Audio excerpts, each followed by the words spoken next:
Bangladesh cricket board বিসিবির councillor হতে যাচ্ছেন সাবেক মেয়র সাদেক হোসেন খোকার ছেলে ইশরাক হোসেন। তার নামটি প্রস্তাব করেছে দেশের অন্যতম ঐতিহ্যবাহী ক্লাব ব্রাদার্স ইউনিয়ন।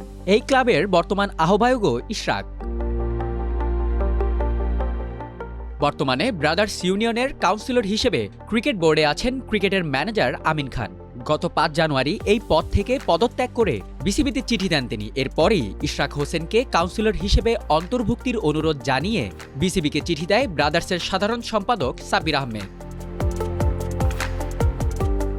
ক্রিকেট বোর্ডের গঠনতন্ত্র অনুযায়ী কাউন্সিলরদের মেয়াদ থাকে ৪ বছর। সাধারণ নিয়মে এই সময়ের মধ্যে কাউন্সিলর পরিবর্তন করতে পারে না বিসিবি। তবে কোনো কাউন্সিলরের মৃত্যু, স্থায়ীভাবে বিদেশ যাত্রা বা পদত্যাগের ক্ষেত্রে সুযোগ রয়েছে পরিবর্তনের। বিদ্যমান কাউন্সিলর পদত্যাগ করলে ক্লাব বা সংস্থা থেকে নতুন কাউন্সিলরের নাম উঠবে বিসিবির বোর্ড সভায়। সেখানে অনুমোদন হলেই কেবল নতুন করে কাউন্সিলর হতে পারবেন কেউ। চলতি মেয়াদে এই একই প্রক্রিয়ায় মিজানুর রহমানের বদলে আমিন খানকে কাউন্সিলর করেছিল ব্রাদার্স ইউনিয়ন। এবার আমিন খানের বদলে আবেদন করেছে ইশরাক হোসেনের নাম। বর্তমানে বিএনপির আন্তর্জাতিক বিষয়ক কমিটির সদস্য ও ঢাকা মহানগর দক্ষিণ বিএনপির সিনিয়র সদস্য হিসেবে আছেন ইঞ্জিনিয়ার ইশরাক হোসেন।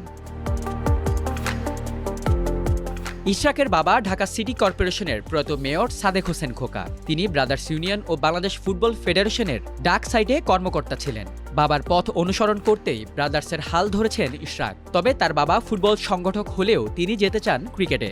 তাই তো জোর গুঞ্জন রয়েছে আসন্ন বিসিবির নির্বাচনে ক্লাব ক্যাটাগরিতে পরিচালক পদের নির্বাচন করবেন ইশরাক।